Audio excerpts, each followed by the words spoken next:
Now this is the continuation of the second part of this video. Up to here you have done it.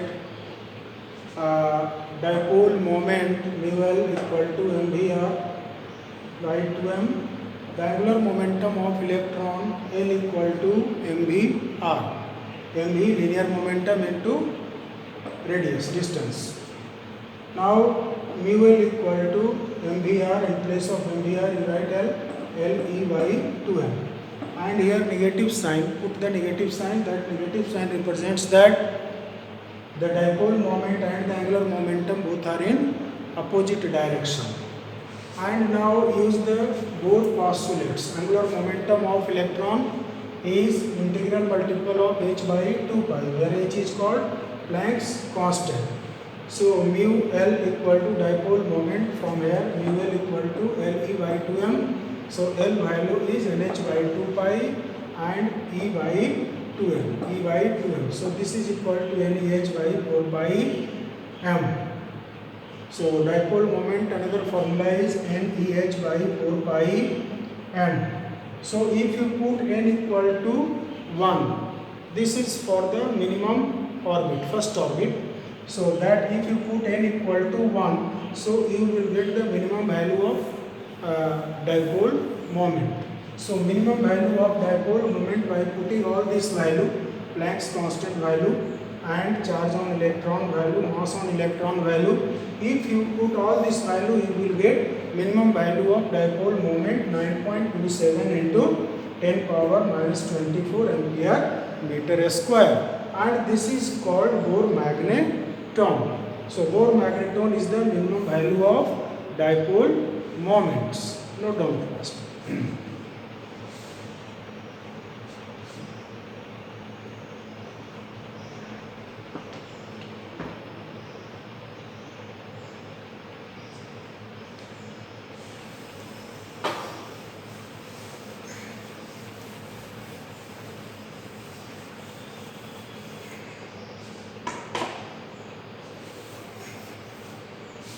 Now next is the moving coil galvanometer.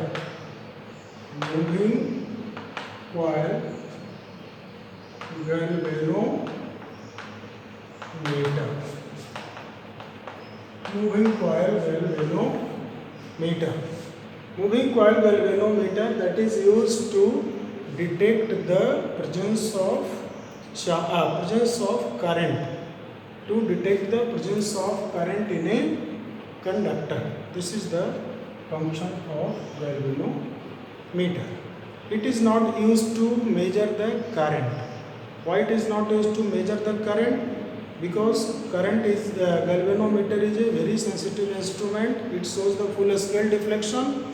So if you want to measure the current from the galvanometer, you have to connect a shunt or low resistance in parallel to the galvanometer, then it can be used as a ammeter to measure the current. So diagram of moving coil galvanometer. First you see the diagram of moving coil galvanometer.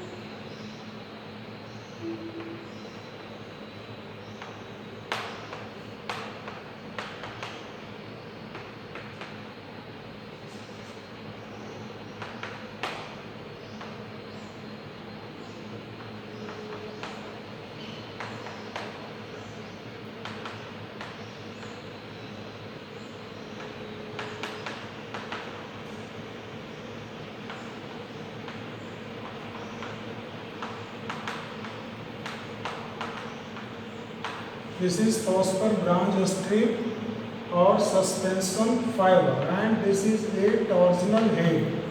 This is called torsional head, and this is the terminal. T1 and T2 are the terminal, positive and negative, which is to be connected, and this is a hair spring. This is a hair spring, and then it is kept this coil of the galvanometer in a strong magnetic field, north pole and south pole. So as soon as the current flowing through this coil, a deflecting torque will develop in the coil, and that deflecting torque will be a deflecting torque tau equal to BINA. This is the maximum torque developed on the coil, due to which the coil get deflects. When a current flowing through this coil, here when a current flowing through coil, then deflecting torque will be this one. And due to the phosphor branch strip, a suspension fiber that is used to restore the deflection of this coil. So this coil will return back with a torque that is called restoring torque. A restoring torque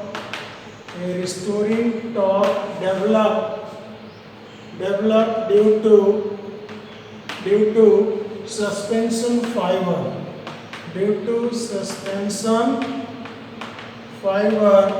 That is tau equal to k theta, where k is the restoring torque per unit twist or per unit deflection. Let theta is the number of deflection or per unit twist. So total restoring torque is kT. This is equation 1 and this is equation 2. So in equilibrium, deflecting torque is equal to restoring torque.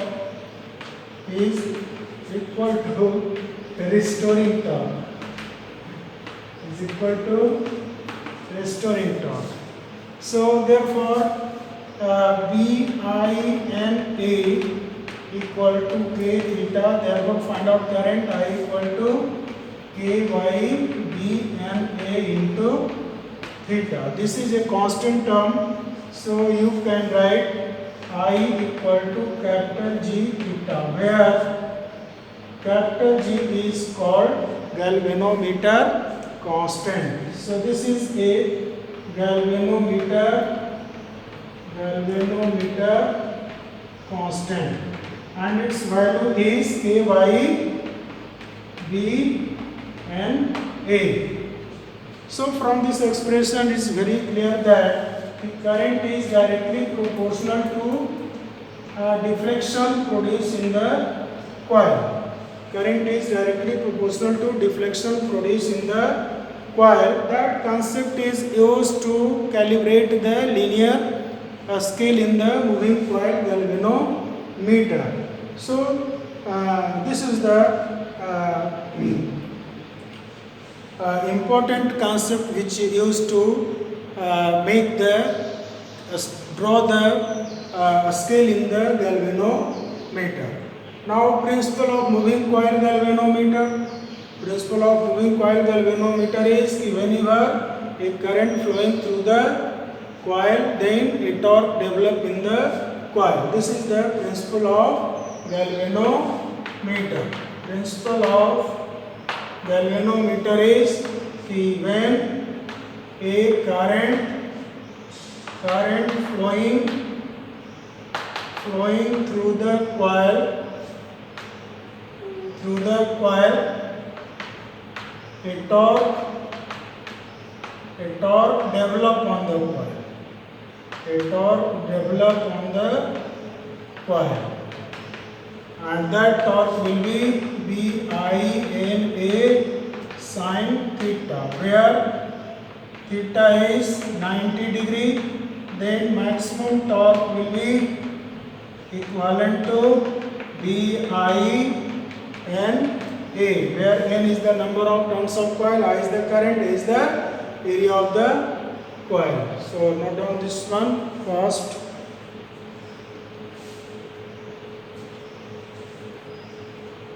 Now see the radial magnetic field. This is very important in the moving coil. Galvanometer, radial magnetic field.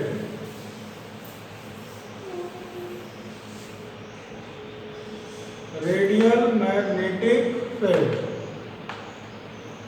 So radial magnetic field. Radial magnetic field means if the plane of the coil is always becomes parallel to the direction of magnetic field, so a maximum torque will always develop on the coil. So such a field is called radial magnetic field. So a magnetic field in which plane of the coil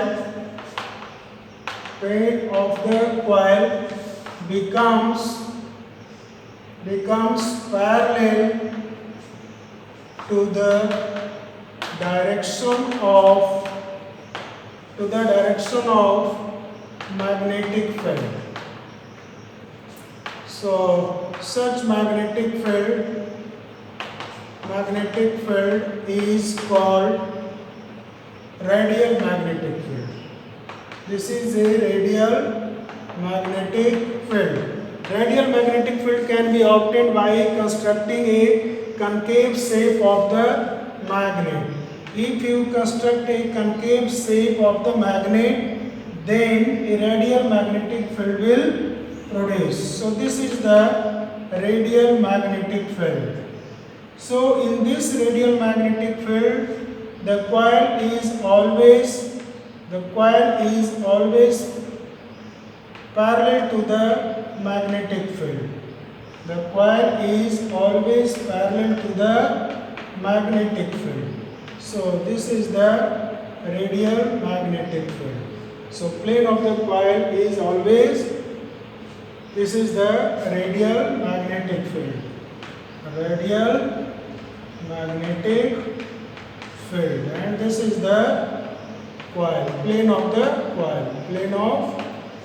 coil. So this is called radial magnetic field. Note down fast. Then come to the current sensitivity and voltage sensitivity. Current sensitivity and voltage sensitivity. Current sensitivity. It is represented by Is, current sensitivity. So deflection per unit current. Deflection per unit current is called current sensitivity.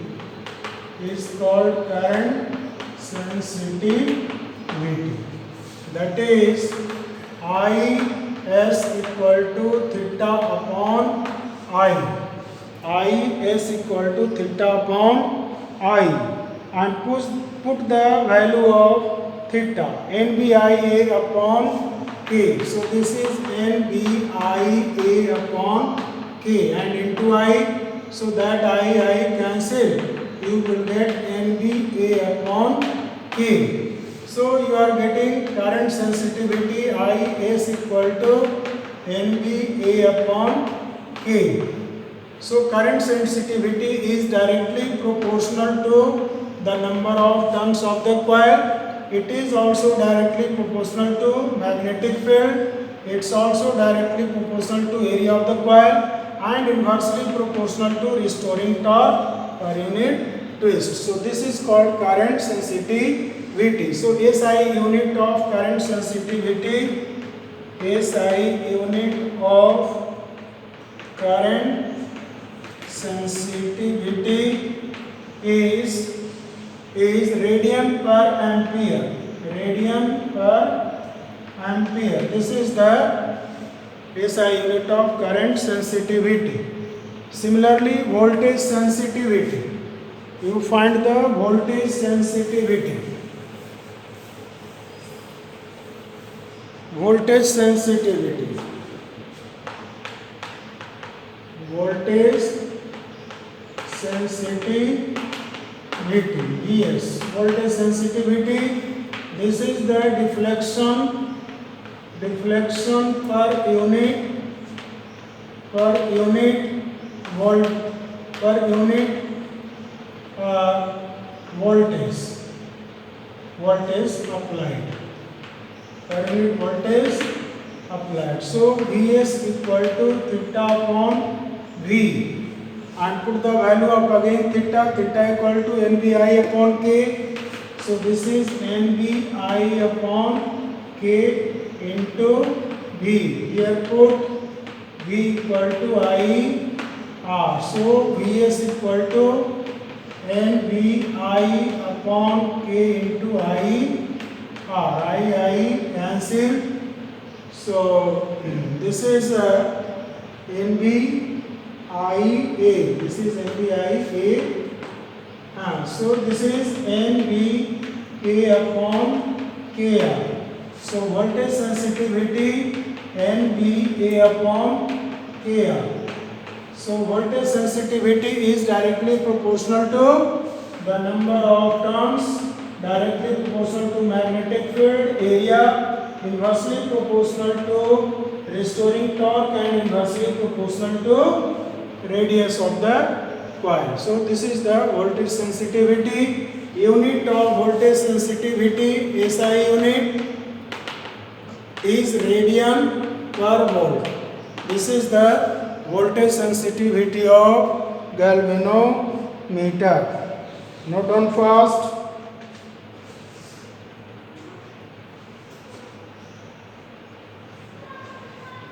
Now come to the conversion of galvanometer into ammeter, and conversion of galvanometer into a voltmeter. So this is the to convert galvanometer into an ammeter. Galvanometer into ammeter. So how to convert it? A low resistance. Low resistance is called shunt.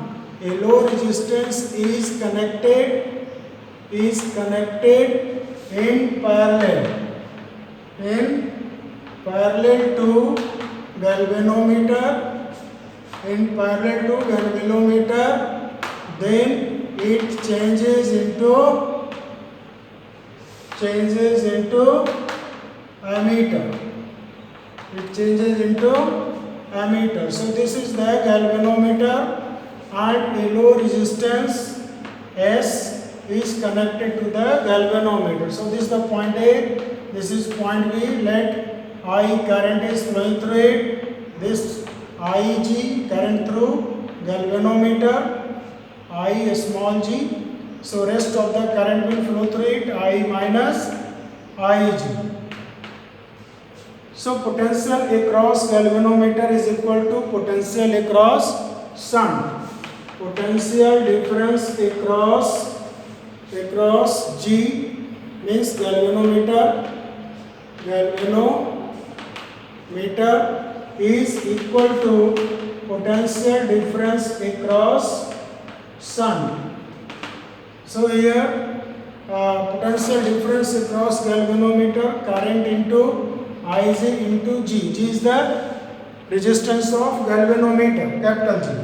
So this is equal to potential across shunt, current into resistance, I minus Ig into S. Therefore, you find out S equal to Ig divided by I minus Ig into G. So this is the shunt resistance. Shunt resistance is current through galvanometer Ig divided by I minus Ig into G, where G is the resistance of galvanometer,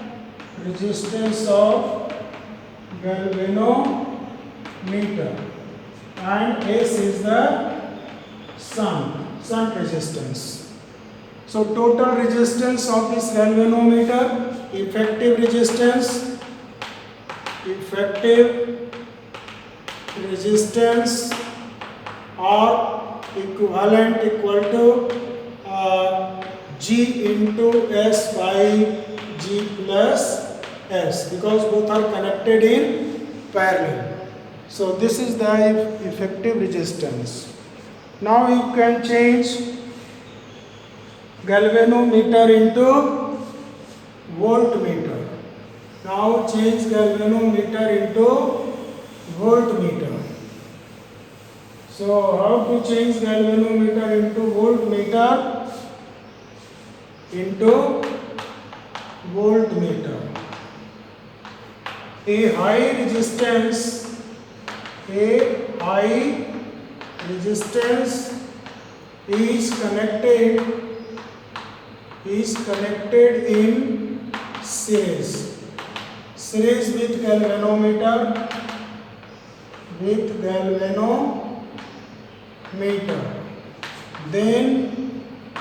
it converts into voltmeter. That is, you take the galvanometer, connect a resistance, I resistance R in series. Let this is point A and this is point B. The total potential is V. So total potential V equal to I current. Let this is the Ig current. So current into total resistance G plus R. So V equal to Ig into G plus Ig into R. So from here you can find out the R. So R equal to therefore R equal to V minus Ig into G. V minus Ig into G divided by Ig, or you can write R equal to V upon Ig minus G. So this is the high resistance that are used in the galvanometer to convert into voltmeter. Now effective resistance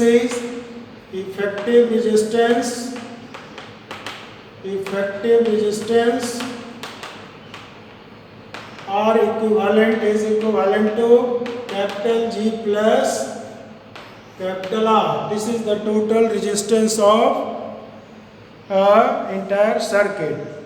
So this is the conversion of galvanometer into voltmeter. Note down fast.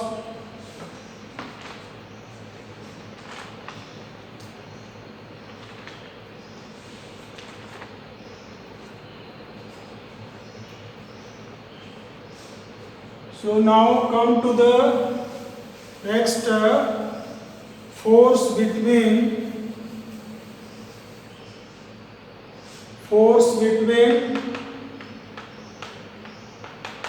two parallel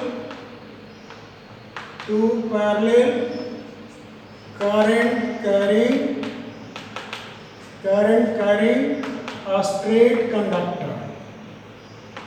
carrying a straight conductor. So let us consider the two parallel conductor. This is the two parallel conductor, 1 and 2. Current flowing through I1 and I2. Distance between the two conductor is D. So when the current is flowing through this conductor, a magnetic field produced around it. Now see, the second conductor comes in the magnetic field. magnetic field. So magnetic field develop on the first conductor. Magnetic field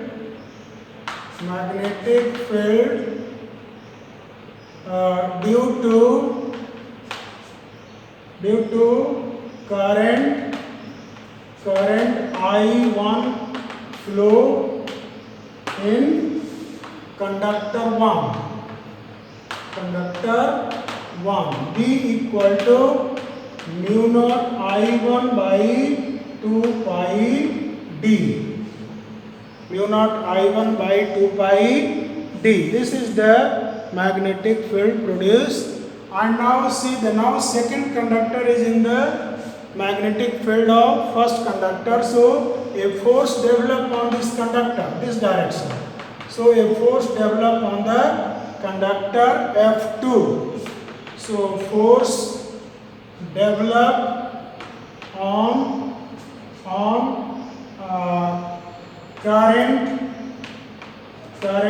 I2 carrying in conductor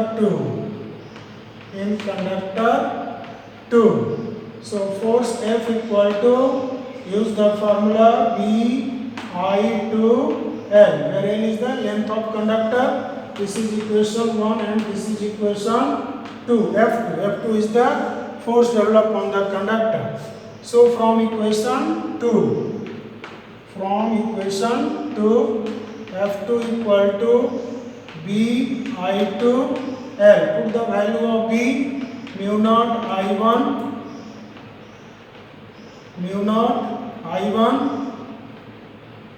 by 2 pi d into I to L. So this is equal to mu naught I1 I2 by 2 pi d into L. This is the force developed on conductor 2. Similarly, a force developed on conductor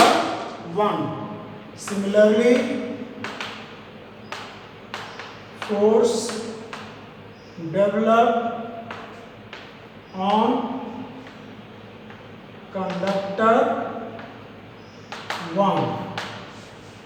Force developed on conductor 1.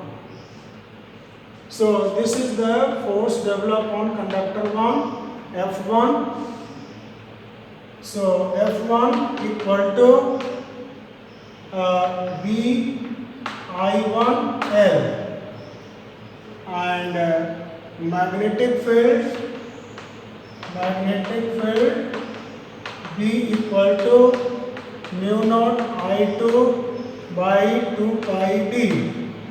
So here F1 equal to mu naught I2 by 2 pi d and into I1 L. So this is equal to mu naught I1 I2 by 2 pi d into L. So this is equation number 4 and this is equation number 3. Now see from equation number 2 and 3. Both are equal force, but direction is reverse. So here F1 is equal to minus F2. So it follows the Newton's third law. And the force developed on the conductor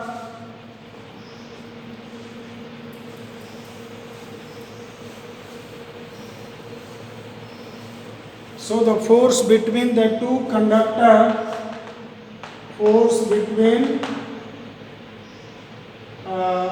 two parallel conductor, so the force equal to mu naught I1 I2 by 2 pi d into L, or you can write here F equal to mu naught by 4 pi and 2 I1 I2 by d into L. This is the formula for force or force per unit length.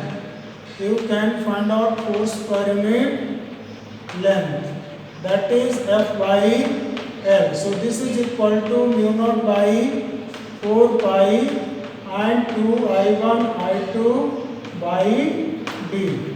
This is the expression for the force per unit length in a conductor. Now note down first.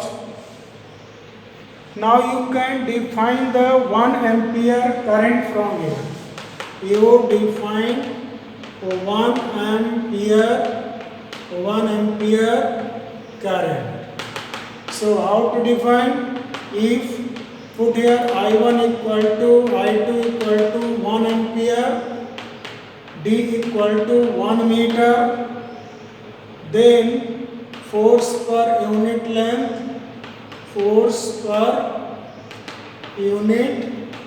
length is equal to mu naught by 4 pi is equal to mu naught by 2 pi. So this is equal to 4 pi into 10 power minus 7 by 2 pi. So this is cancelled. So you are getting the force 2 into 10 power minus 7 Newton per meter. So from this statement you can define it. 1 ampere is that current which it maintain between the two parallel current carrying conductor separated by a distance of 1 meter, so that it experiences a force of 2 into 10 power minus 7 Newton per meter. So this is the definition of 1 ampere current. So 1 ampere current, 1 ampere is that current which would flow between which would maintain